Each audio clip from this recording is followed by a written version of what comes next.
இந்தியாவிலே one of the oldest பேலஸஸ்னு சொல்கிறாங்க. அது மட்டும் இல்லை, இது ஏஷியாலேயே பிக்கெஸ்ட் வுடன் பேலஸ், ஏஷியாவிலேயே லார்ஜஸ்ட் அண்ட் பிக்கெஸ்ட் ஆக்விடக்ட்.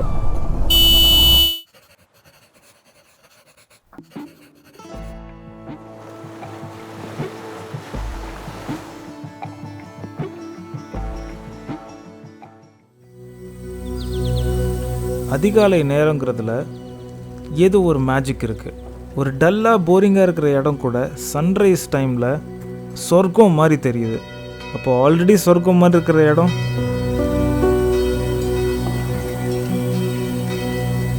பக்கத்தில் இருக்கிற சர்ச்சோட சவுண்டு, குளத்துலேருந்து வர்ற சவுண்ட்ஸு, குருவிகளோட சத்தம், இதெல்லாமே ரொம்பவே மெஸ்மரைசிங்காக இருந்தது.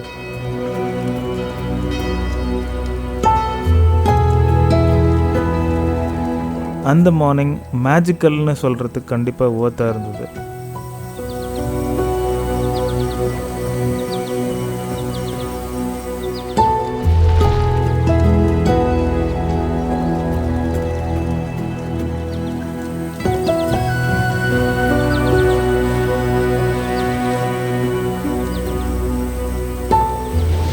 guys, welcome back to the channel. எல்லாரும் எப்படி இருக்கீங்க? எல்லாரும் சூப்பராக இருப்பீங்கன்னு நினைக்கிறேன். நம்ம வந்து இப்போ மார்த்தாண்டம்லேருந்து ஒரு 10 கிலோமீட்டர்ஸில் வாவரை அப்படின்னு சொல்லிட்டு ஒரு ஊரில் இருக்கும். இது வந்து தமிழ்நாட்டுக்குள்ளே தான் வருது.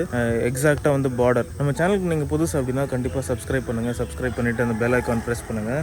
இந்த சீரீஸில் வந்து இன்னும் நிறைய எபிசோட்ஸ் வரும். ஸோ அதெல்லாமே நீங்கள் பார்க்கணும் அப்படின்னா பெல் ஐக்கான் ப்ரெஸ் பண்ணிங்கன்னா தான் உங்களுக்கு நோட்டிஃபிகேஷன் வரும். ஓப்பனிங்லேயே நீங்கள் பார்த்துருப்பீங்க இந்த இடம் எவ்வளோ அழகாக இருக்குது அப்படின்னு சொல்லிட்டு. எனக்கு பின்னாடி இருக்கிற லொக்கேஷனை பாருங்களேன், எவ்வளோ அழகாக இருக்குது. பனைமரம், அதுக்கப்புறம் அதுக்கு பின்னாடி இருக்கிற தண்ணி, குளம், அப்படியே வந்து சன்ரைஸு. ஸோ இது எல்லாமே ஒரு பியூட்டிஃபுல்லான ஒரு காம்பினேஷன். அண்டு இங்கே பார்த்தீங்கன்னா நான் சும்மா நடந்து போயிட்டுருந்தேன். நடந்து போகும்போது ஒரு வீட்டில் இந்த மாதிரி ரப்பர் மரம் வந்து, ரப்பர் பிளான்டேஷன்லாம் ஒன்றும் இல்லை, ரப்பர் மரம் வந்து வீட்லேயே வந்து வளர்த்து அதிலேருந்து வந்து எக்ஸ்ட்ராக்ட் பண்ணிகிட்ருக்காங்க. இங்கே பாருங்கள், மரத்துலேருந்து சொட்டிக்கிட்டு இருக்கு பாருங்கள் ஒன்று ஒன்றா. சும்மா தான் நடந்து பக்கத்தில் என்னென்ன இருக்குதுன்னு பார்த்துக்கிட்டு இருக்கோம். டைட்டஸ் வந்து நம்மளை கூட்டிகிட்டு போகிறான். இன்றைக்கான பிளான் வந்து கொஞ்சம் இன்ட்ரெஸ்டிங்காக இருக்கும். ரொம்ப அன்பிளான்டு தான் இருந்தாலும் பக்கத்தில் இருக்கிற இடங்கள்லாம் பார்க்கலாம் அப்படின்னு சொல்லிட்டு மாத்தூர் தொட்டிப்பாலம் பார்க்கலான்னு ஒரு ஐடியா. அப்புறம் இங்கேருந்து ஒரு பக்கத்தில் இருக்கிற பீச்சுக்கும் போகிறோம். ஸோ செம்ம ஃபன்னாக இருக்கும்னு நினைக்கிறேன். இன்றைக்கி கண்டிப்பாக உங்களுக்கு ஒரு நல்ல ட்ராவல் எக்ஸ்பீரியன்ஸ் கிடைக்கும். வீடியோ வந்து ஸ்கிப் பண்ணாமல் கடைசி வரைக்கும் பாருங்கள்.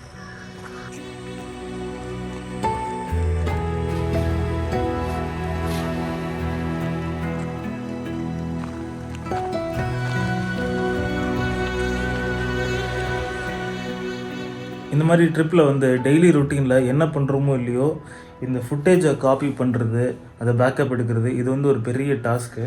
கிட்டத்தட்ட 1 மணி நேரமாக பண்ணிகிட்ருக்கேன். ஸோ ஃபஸ்ட்டு SD கார்ட்லேருந்து லேப்டாப்புக்கு மாற்றிட்டு, அதுக்கப்புறமேட்டு லேப்டாப்லேருந்து ஹார்ட் டிஸ்க்கு மாற்றி ஒரு இன்னொரு ரெடண்டன்ட் காப்பி வச்சுக்கிட்டு, அதுக்கப்புறமேட்டு SD கார்டை கிளியர் பண்ணி, அதுக்கப்புறம் இந்த மாதிரி வந்து நான் 5 டிவைஸஸ்க்கு பண்ணணும். ஃபஸ்ட்டு பேக்கப் எடுக்கிறது ட்ரோன் ஃபுட்டேஜ் தான். ஏதாவது சப்போஸ் தெரியாமல் ஏதாவது பண்ணிட்டேன் அப்படின்னா கூட இன்னொரு ஒரு காப்பியில் கம்ப்ளீட்டான ஃபுட்டேஜ் இருக்கும். ஸோ யாராச்சும் விலாகர்ஸ் பார்க்குறீங்க அப்படின்னா உங்களுக்கு இது ஒரு டிப். இந்த பயணத்தில் நம்ம ஆல் த வே சென்னையிலேருந்து வந்திருக்கோம். ஆனால் எவ்ரி 300 to 400 இல்லைன்னா அட்லீஸ்ட் 500 கிலோமீட்டர்ஸில் செயின் வந்து லூப்ரிகேட்டடாக இருக்கான்னு செக் பண்ணிப்போம். இன்றைக்கி நம்ம நிறைய கிலோமீட்டர்ஸ் கவர் பண்ண போகிறதில்ல. ஆனால் நம்ம குரூப்பில் இருக்கிற எல்லா வண்டிக்கும் செயின் ட்ரையாக இருந்ததுனால தான் இந்த ஆயிலிங் செரமனி. இதுதான் டைட்டஸோட வீடு. ரொம்ப அழகான லொக்கேஷன். ட்ரோன் ஷாட்ஸ்லேயே உங்களுக்கு தெரிஞ்சிருக்கும். ஸோ இங்கேருந்து ஐ திங்க் பத்மநாபன் பேலஸ் போவோம், மாத்தூர் தொட்டிப்பாலம் போவோம், அதுக்கப்புறம் எங்கேன்னு தெரியல ஒரு பீச்சுக்கு போவோம். பார்ப்போம் என்னென்ன கவர் பண்ண முடியுதுன்னு. ரோடு எல்லாமே வளைஞ்சி போகுது. ஸோ நல்லா தான் இருக்குது ரைட் பண்ணுறதுக்கு. ஆனால் என்ன, அங்கங்கே குழி இருக்குது. ரொம்ப அன்பிரடிக்டபுளாக இருக்குது சில இடத்துல. அதனால் குழிங்களெல்லாம் விட்டு ஏற்ற வேண்டியதாக இருக்குது. ரொம்பவும் நம்ம அவாய்டும் பண்ண முடியாது, பிகாஸ் ஆப்போசிட்டில் வண்டி வரும் அண்ட் நேரோவான ரோட்ஸ் வேறு. இதுலேயுமே ஸ்டண்ட் பண்ணுறவங்களாம் இருக்காங்க. தயவுசெய்து அந்த மாதிரிலாம் பண்ணாதீங்க. கார்னரிங்குன்ற பேரில் ரொம்ப ரிஸ்க்கு. ஆப்போசிட்டில் வர்ற வண்டிகள் நம்ம ப்ரெடிக்டே பண்ண முடியாது. ஸோ நம்ம கூட இன்னும் சில பேர் ஜாயின் பண்ணுறாங்க. டைட்டஸோட ஃப்ரெண்ட்ஸ் 3 பேர் ஜாயின் பண்ணுறாங்க நம்ம கூட. அதில் பிஜோன்ற ஒருத்தர். இவர் வந்து ட்ராக்கில் ரேசிங் பண்ணிட்டு இருந்தவர், இப்போ வந்து டூரிங்லாம் பண்ணிட்டுருக்காரு. ஆக்சுவலாக நம்மளோட ஒரு சப்ஸ்கிரைபர் அண்ட் அவர்கிட்ட கேட்கும்போது தான் தெரிஞ்சது அவர் நம்மளோட ஆல்மோஸ்ட் எல்லா வீடியோவும் பார்த்துருக்காரு. இப்போ வந்து நம்ம மாத்தூர் தொட்டிப்பாலம் போயிட்டுருக்கோம். இப்போ வந்து பார்த்திங்கன்னா பெஜோ அப்படின்னு ஒரு டாமினாரில் ஒருத்தர் இருக்கார். அப்புறம் டைட்டஸோட கிளாசிக் 350 கிளாசிக் 500 ஸ்டெல்த் பிளாக்கு. பின்னாடி வந்து காயல் 92 ரைடர்ஸ் அவரோட தண்டர்பர்ட் 350. ஸோ காரில் வந்து அமலன் ஒருத்தர் வராரு. ஸோ அந்த மாதிரி இவ்வளோ பேர் சேர்ந்துட்டோம். இங்கே வந்து மாத்தூர் ஆக்வடக்ட் 2 கிலோமீட்டர்ஸ் இங்கேருந்து போட்டிருக்கு. இதுதான் நம்ம வந்து தமிழில் தொட்டிப்பாலம் அப்படின்னு சொல்கிறோம். ஏஷியாவிலேயே லார்ஜஸ்ட் அண்ட் பிக்கெஸ்ட் ஆக்வடக்ட் அப்படின்னு போட்டிருந்தது ஃப்ரண்ட்லேயே. கேமராக்கும் சேர்த்து டிக்கெட் வாங்கியிருக்காங்க.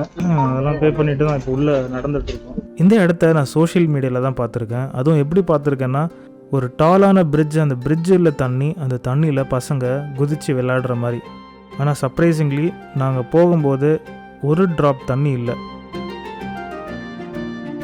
ஆனால் அது நம்ம தப்பு. ஏன்னா நம்ம போன டைம் சரியில்லை. வெயில் கொளுத்துன்னு கொளுத்திக்கிட்டு இருந்தது. மலைப்பகுதியில் இருக்கிற 2 கிராமம், அதுக்கு நடுவில் வந்து ஆறு ஓடுது. ஆற்றுக்கு ஒரு பக்கம் இருக்கிற கிராமத்தில் நல்ல தண்ணி வசதி, இன்னொரு பக்கத்தில் இருக்கிற கிராமத்தில் நல்ல வறட்சி. அப்போ தான் தண்ணி வசதி இருக்கிற இந்த கிராமத்திலேருந்து இல்லாத கிராமத்துக்கு தண்ணி போய் சேர்க்கறதுக்காக இந்த தொட்டிப்பாலம் கட்டியிருந்திருக்காங்க. அதுவும் சும்மா இல்லை. இதோட ஹைட்டு பார்த்திங்கன்னா 115 அடி, லென்த்து வந்து 340 மீட்டர் கிட்ட இருக்குது. 28 பில்லர் வந்து இதை பிடிச்சிக்கிட்டு இருக்கு. எப்படி அந்த காலத்து தலைவர்கள் எல்லாம் அடுத்த தலைமுறைக்கு யோசித்து இந்த மாதிரி விஷயங்களை உருவாக்குனாங்களோ அதே மாதிரி பொறுப்பு தான் நான் இப்போ இருக்கிற கண்டென்ட் கிரியேட்டர்ஸ்க்கு இருக்கணும்னு நினைக்கிறேன். இது ஒரு பெரிய பொறுப்பாக நான் பார்க்குறேன். இதை பற்றி நீங்கள் என்ன நினைக்கிறீங்கன்றது எனக்கு கமெண்ட்ஸில் சொல்லுங்கள்.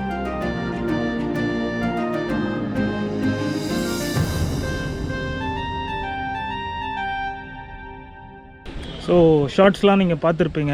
பட் அன்ஃபார்ச்சுனேட்லி தண்ணி இல்லை, காஞ்சி போய் கிடக்குது. கூட்டம் கூட கொஞ்சம் இருந்தது. பட் கேட்ட வரைக்கும் என்ன சொன்னாங்கன்னா இதை விட கூட்டம் ஜாஸ்தியாக இருக்கும் அப்படின்னாங்க. ஸோ சன்ரைஸ் ஒரு சன்செட்டுக்கு வந்து நீங்கள் இந்த இடத்துக்கு வரலாம் கண்டிப்பாக. நாங்கள் ஒரு கொஞ்சம் ஆடான டைமில் வந்திருக்கோம். எல்லா இடத்துக்குமே நம்ம வந்து சன்ரைஸ் ஒரு சன்செட் டைமுக்கு தான் போகணுன்னா நம்ம நடுவில் இருக்கிற டைம்லலாம் என்ன பண்ணுறது? ஸோ இப்போ பாருங்கள், நமக்கு மேலே இருக்குது ஆக்வடக்ட்டு. நம்ம வந்து கீழே நடந்து வந்துட்டோம்.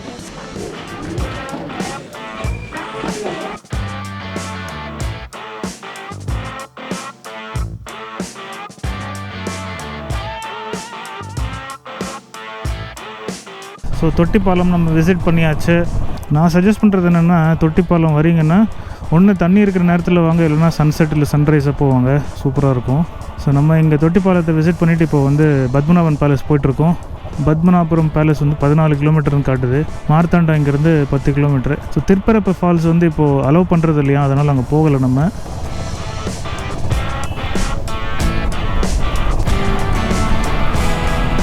இந்த ஊரில் வில்லேஜ் ஸ்ட்ரீட்ஸில் ரைட் பண்ணுறது ஒரு டிஃப்ரெண்ட்டான எக்ஸ்பீரியன்ஸாக இருந்தது. அழகாக இருந்தது. அங்கங்கே வந்து குளங்கள், நிறைய தென்னை மரம், பனை மரம், நேரோவான ரோட்ஸு, அங்கங்கே turns, beautiful.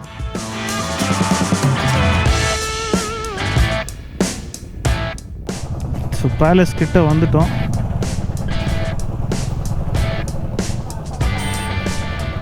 Padmanabhapuram palace and museum of antiquities. முன்னாடியே சொன்ன மாதிரி நாங்கள் ஆல்ரெடி ஃப்ரை ஆகிட்டு இருந்தோம். பட் கம்ப்ளைண்ட் பண்ண முடியாது, நம்ம கன்னியாகுமரியில் இருக்கோம். ஸோ ஆப்வியஸ்லி இவ்வளோ வெயில் இருக்க தான் செய்யும். கொஞ்சம் கூல் டவுன் பண்ணிவிட்டு உள்ளே போகலான்னு 2 இளநீர் உள்ளே போயிடுச்சு.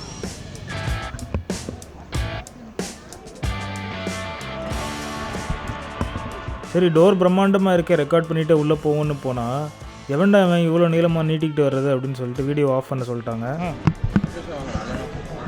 சரி, வீடியோ தான் ஆஃப் பண்ண சொல்கிறாங்களே, ஒரு ஃபோட்டோவாச்சும் எடுப்போம் அப்படின்னு ஃபோட்டோ எடுத்துகிட்டு டிக்கெட் கவுண்டர் பக்கம் போனோம். ஸோ உள்ளே வந்துட்டதுக்கப்புறம் தான் தெரியுது இங்கே வந்து வீடியோ எடுக்கக்கூடாது அப்படின்னு. அதாவது வீடியோ கேமராலாம் உள்ளே எடுத்துகிட்டு போகக்கூடாது அப்படின்னாங்க. இன்னும் டிக்கெட் வாங்கலை. கேமராலாம் அங்கே செருப்பு கவுண்டர்லேயே கொடுத்தாச்சு. ஃபோன் மட்டும் எடுத்துகிட்டு போகலாமா, அது என்ன கான்செப்ட்னு தெரியல. ஃபோனில் நீங்கள் என்ன வேணால் பண்ணிக்கோங்க அப்படின்றாங்க. ஃபோனோட பவர் தெரியல நிறைய பேருக்கு. அதனால் நம்ம ஃபோனில் தான் எடுக்க போகிறோம். வாங்க பார்க்கலாம், டிக்கெட் வாங்கிட்டு உள்ளே போவோம். 400 வருஷத்துக்கும் மேலே பழமையான இந்த பேலஸ் இந்தியாவிலே ஒன் ஆஃப் த ஓல்டஸ்ட் பேலஸஸ்னு சொல்கிறாங்க. அதாவது மெயின்டைன் பண்ணப்படுற பேலஸஸில். இது என்ன தான் தமிழ்நாட்டுக்குள்ளே இருந்தாலும் இது கேரளா கவர்மெண்ட்டோட சொத்து அண்ட் அவங்க தான் மெயின்டைனும் பண்ணுறாங்க. அது மட்டும் இல்லை, இது ஏஷியாலேயே பிக்கெஸ்ட் வுடன் பேலஸ். ஸோ எங்கே பார்த்தாலும் வுட்டில் அழகான இன்ட்ரிகேட்டான காவிங்ஸை நீங்கள் பார்க்கலாம். கண்ணாடி இருந்திருக்கு. கண்ணாடி அது இதில் கண்ணாடி இருந்திருக்கு தெரியுதா? உங்கள் வீட்லேயும் வுட்டன் கட்டில் இருக்கும், ஆனால் இதில் இருக்கிற டீட்டெயில்ஸை பாருங்கள், வேறு லெவலில் இருந்துச்சு. கேமராவில் பார்க்கும்போது அவ்வளோ ஸ்பெஷலாக தெரியலங்கிறது நான் எடிட் பண்ணும்போது தான் ரியலைஸ் பண்ணேன். ஆனால் நேரில் பார்க்கும்போது தான் உங்களுக்கு புரியும். ஒரு மியூசியம் ஹால் மாதிரி ஒரு ஏரியா கூட இருந்துச்சு. அதில் நான் பார்க்கும்போது 10th century வரைக்கும் பழமையான ஸ்டாச்சூஸும் இருந்தது. அதுக்கு பக்கத்துலேயே 17th centuryயோட ஸ்டாச்சூஸ் பார்க்கும்போது எனக்கு ஒரு விஷயம் தோணுச்சு. 10th centuryக்கும் 17th centuryக்கும் பெரிய டிஃப்ரென்ஸ் இல்லை பார்த்தீங்களா? கிட்டத்தட்ட 700 வருஷமாக பெருசாக எந்த அட்வான்ஸ்மெண்ட்டும் நடக்காத மாதிரி இருக்குது. ஆனால் நம்மளோட 21st century பாருங்கள், ஒரு 100 வருஷத்துக்கு முன்னாடிக்கும் இப்போ இருக்கிறதுக்கும் எவ்வளோ வித்தியாசம் இருக்குது, எவ்வளோ அட்வான்ஸ்மெண்ட் நடந்திருக்கு. ஸோ அதுதான் மேட்ரு. எவ்வளோ ஃபாஸ்ட்டாக வந்து நம்ம டெவலப் ஆகிருக்கோம் ஒரு பாஸ்ட் ஒரு 100-200 இயர்ஸாக. அதுதான் ரொம்ப ஆச்சரியமாக இருக்குது. ஆனால் எல்லாத்தையும் நம்ம அட்வான்ஸ்மெண்ட்னு சொல்ல முடியாது. நம்ம நிறைய விஷயத்தில் பின்னோக்கியும் போயிட்டுருக்கோம். ட்ராவன்கோர் ரூலர்ஸ் ரொம்ப ஸ்ட்ரிக்டாக இருந்தவங்க அண்ட் பனிஷ்மெண்ட்னால் எல்லாருக்கும் எக்ஸாம்பிளாக இருக்கணும்னு நினச்சவங்க. அதான் தப்பு பண்ணவங்கள இந்த மாதிரி சித்திரவதை கூண்டில் போட்டு லாக் பண்ணி ஊர் நடுவில் தொங்க விட்டுருவாங்களாம். நம்ம வந்து பேலஸை பார்த்தாச்சு, பேலஸ்லேருந்து வெளியே வந்துட்டோம். இப்போ வந்து பீச்சுக்கு போகிறோம். பட் நிறைய வீடியோஸ் என்னால் வந்து உள்ளே எடுக்க முடியல, எடுக்கக்கூடாதுன்ட்டாங்க. மெயினான ரீசன் என்னன்னா, இது எல்லாமே நேரில் வந்து பார்க்கக்கூடிய இடங்கள். ஸோ ஃபோட்டோஸ் வச்சு நான் உங்களுக்கு காட்டியிருப்பேன் கொஞ்சம். இப்போ வந்து நம்ம அடுத்த இடத்துக்கு போகலாம். நம்ம வந்து முட்டம் பீச்சுக்கு போகிறோம். அது எப்படி இருக்குன்னு பார்ப்போம். லெட்ஸ் கோ.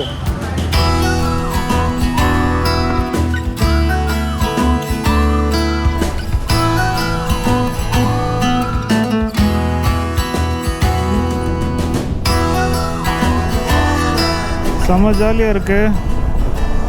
நல்லா வளைஞ்சு போகுது ரோடும் நல்லா இருக்குது. ஸோ ஜாலியாக இருக்குது. லைட்டாக அந்த கோல்டன் ஹவர் மாதிரியும் இருக்குது. பிகாஸ் டைம் வந்து ஆல்மோஸ்ட் 5 ஆகுது. ஸோ சூரிய வெளிச்சம் வந்து ரொம்ப பிரைட்டாகவும் இல்லை, ரொம்ப மைல்டாகவும் இல்லை, ஒரு கரெக்டான டோனில் அந்த கோல்டு கலரில் எல்லாமே தெரியுது. ஸோ ரொம்ப அழகாக இருக்குது. இங்கே பாருங்கள். ஸோ ஹோப்ஃபுல்லி வந்து சன்செட் ஆகிறதுக்கு முன்னாடி நாங்கள் பீச் ரீச் ஆகிடுவோம்னு நினைக்கிறேன். At least that is the plan. அப்படியே ஃபாஸ்ட் ஃபார்வர்ட் ஒரு 1/2 hour நம்ம வந்து முட்டம் பீச் கிட்ட வந்துட்டோம். பீச் ஓரமாக ஒரு அழகான லைட் ஹவுஸ் அண்ட் ஓவரால் ஒரு பியூட்டிஃபுல் சீனிக்கான ஒரு லேண்ட்ஸ்கேப்.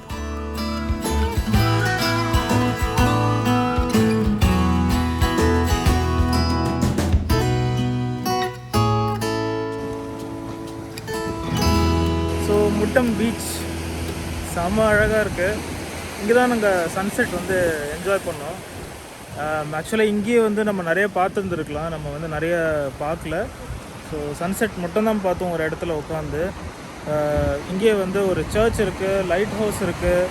ஸோ நாங்கள் இன்னும் கூட சீக்கிரம் வந்துருந்துருக்கலாம்னு நினைக்கிறேன். பீச்லேயே வந்து இன்னும் கொஞ்சம் ஐசோலேட்டடான பீச் ஏரியா இருக்குது அந்த பக்கம்.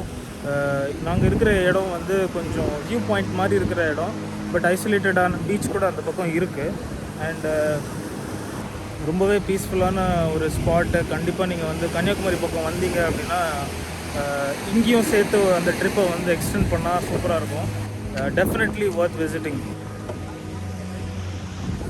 அந்த ஈவினிங் டைம் அப்படியே எனக்கு ஸ்லோ ஆயிடுச்சு. ஒரு 15 minutes எனக்கு ஒரு 2 hours மாதிரி இருந்துச்சு. டைம் பாஸ் ஆகாமல் இல்லை, பட் என்னை சுற்றி இருக்கிற அந்த என்விரான்மெண்ட், அந்த வேவ்ஸோட சவுண்ட், இதெல்லாம் வந்து என்னை இன்னும் டீப்பராக செல்ஃப் ரிஃப்ளெக்ஷன் பண்ண வச்சுது. ரொம்ப நேரம் ஸ்பெண்ட் பண்ணேன். உங்களுக்குள்ளே இருக்கிற நிறைய செல்ஃப் டவுட்ஸ், ஆங்ஸைட்டிஸ், இது எல்லாத்தையும் சரி பண்ணுறதுக்கான இந்த மாதிரி ஒரு என்விரான்மெண்ட் கண்டிப்பாக உதவியாக இருக்கும். எனக்கு கண்டிப்பாக இருந்துச்சு. இந்த செல்ஃப் ரிஃப்ளெக்ஷன் பீரியடில் ஒரு விஷயம் மைண்டில் எனக்கு ஸ்ட்ராங்காக பதிஞ்சது. கடல் எவ்வளோ பெருசாக இருந்தாலும் நீங்கள் அதில் ஒரு போட்டாக இருக்கீங்கன்னா அதில் பயணம் செஞ்சுக்கிட்டே இருக்கணும். நம்மளோட லைட் ஹவுஸ் எது அப்படின்றத நம்ம ஐடென்டிஃபை பண்ணி அதை நோக்கி நம்ம பயணம் செய்யணும். அந்த பயணத்துக்கு நடுவில் உங்களுக்கு வர்ற தடைகளை வந்து நீங்கள் தாண்டி வந்துக்கிட்டே இருக்கணும். நிறைய சமயத்தில் நீங்கள் ஒரு தனி ஆளாக நின்று போராடிட்டு இருக்கிற மாதிரி உங்களுக்கு தோணும். ஆனால் அது எல்லாத்தையும் தாண்டி நீங்கள் கரை வந்து சேரணும். கரை வந்து சேர்ந்துட்டால் நீங்கள் ஓய முடியாது. திருப்பி அடுத்த நாள் நீங்கள் கடலுக்கு போய் தான் ஆகணும். என்ன மாதிரியான ப்ராப்ளம் வேணாலும் இப்போ ஃபேஸ் பண்ணிகிட்டு இருக்கலாம். ஆனால் ஹோப்பை விட்டுறாதீங்க. தொடர்ந்து முயற்சி செஞ்சுக்கிட்டே இருங்க. நான் தத்துவம் பேசணுன்னெலாம் பேசலை. எனக்கு அங்கே என்ன தோணுச்சு அப்படின்றத தான் உங்கள் கூட கன்வே பண்ணுறேன். பாருங்கள் நம்ம ரைடில் இப்போ எத்தனை பேர் இருக்காங்க.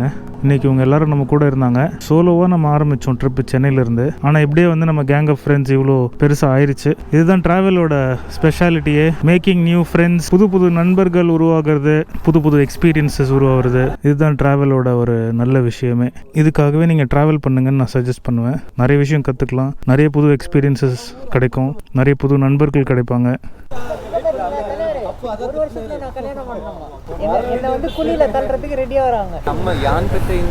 அதேதான் ஆமாம் கரெக்டு. Bye bro. எனக்கு திடீர்னு ஒரு கேள்வி வந்து உண்டாச்சு இந்த ரைட் பண்ணும்போது அண்டு இந்த கோஸ்டல் ரீஜன் எக்ஸ்ப்ளோர் பண்ணும்போது. பதில் தெரியும், ஆனால் கரெக்டான பதிலான்றது தெரியாது. உங்களோட பாயிண்ட் ஆஃப் வியூ என்ன அந்த கொஸ்டினுக்குன்றது நீங்கள் சொல்லுங்கள் எனக்கு. இந்த கோஸ்டல் ரீஜன்ஸ்லாம் எக்ஸ்ப்ளோர் பண்ணும்போது ஆல்மோஸ்ட் எல்லா பீச்சஸ்லேயுமே ஏதாவது ஒரு சர்ச் இருக்குது. இது ஏன் அப்படின்றது ஒரு கொஸ்டினாக எனக்கு இருந்துச்சு. அதுக்கான ஆப்வியஸ் ஆன்சர் என்னென்னா, கிறிஸ்டியன்ஸ் வந்து நிறைய பேர் வந்து கோஸ்டல் ரீஜன்ஸில் இருக்காங்க அப்படின்றது நீங்கள் சொல்வீங்க கரெக்டாக. ஆனால் அதுதான் ஏன் கிறிஸ்டியன்ஸ் வந்து கோஸ்டல் ரீஜனில் நிறைய இருக்காங்க, எப்படி அந்த மாதிரி கான்சன்ட்ரேஷன் கோஸ்டல் பகுதியில் கிறிஸ்டின்ஸ் எப்படி வந்து கான்சென்ட்ரேட் ஆனாங்க, இதுக்கான ஆன்சர் யாருக்காச்சும் தெரிஞ்சால் எனக்கு சொல்லுங்கள். இது ஒன்றும் மதம் சார்ந்த கொஸ்டின் ஒன்றும் கிடையாது, ஜென்ரல் அப்சர்வேஷனில் வந்த ஒரு கொஸ்டின் தான். ஏதாவது ஒரு எக்ஸ்ப்ளனேஷன் இருக்கும்ல, அதுக்காக தான் கேட்குறேன். நீங்கள் என்ன நினைக்கிறீங்க அப்படின்றத சொல்லுங்கள். இதுக்கப்புறம் இந்த ட்ரிப்பில் சில பேர் பிரிஞ்சு போவாங்கன்றதுனால அன்றைக்கி ஈவினிங் நாங்கள் எல்லோரும் சேர்ந்து டின்னர் சாப்பிட்டோம். இந்த பயணத்தில் இன்னும் அழகான விஷயங்கள், இன்னும் அழகான அனுபவங்கள் இருக்குது. அது அடுத்தடுத்த எபிசோடில் நான் உங்கள் கூட ஷேர் பண்ணுவேன். இந்த எபிசோட் லெவலில் தான் நம்மளோட சாகசங்கள் தொடரும். நான் உங்களை அடுத்த வீடியோவில் சந்திக்கிறேன். அது வரைக்கும் டாடா, பாய்.